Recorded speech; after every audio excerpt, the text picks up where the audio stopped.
के कोरोना से बचाई भोला जी। हमारा इंडिया के कोरोना से बचाई भोला जी।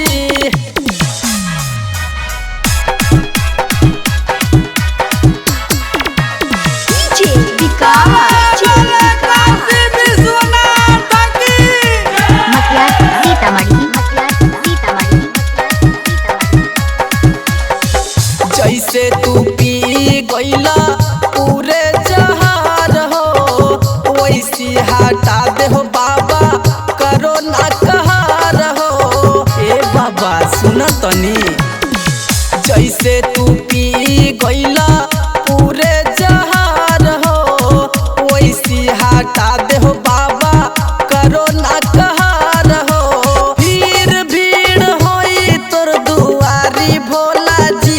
हमारा इंडिया के कोरोना से बचा ली भोला जी। हमारा इंडिया के कोरोना से बचाई भोला जी।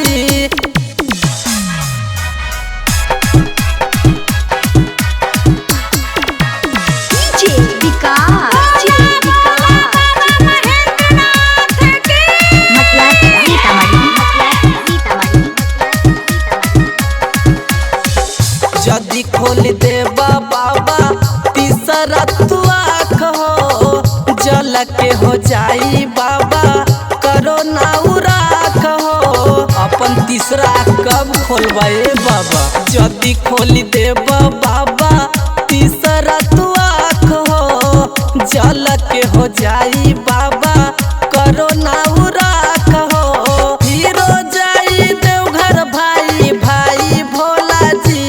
हमारा इंडिया के कोरोना से बचा ली भोला जी।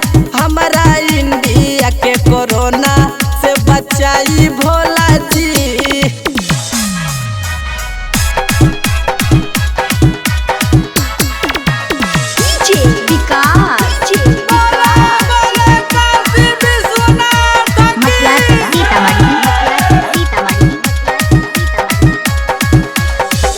हाथ जोड़ करो बाबा गोरे पुकार हो, आसो खयलो बाबा तोरे दुआर हो।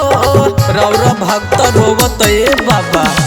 हाथ जोड़ करो बाबा गोरे पुकार हो, जितेंद्र अइलो बाबा तोरे दुआर हो। माही मुनक हो गाई गाई भोला जी। हमारा इंडिया के कोरोना से बचा ली भोला जी। हमारा इंडिया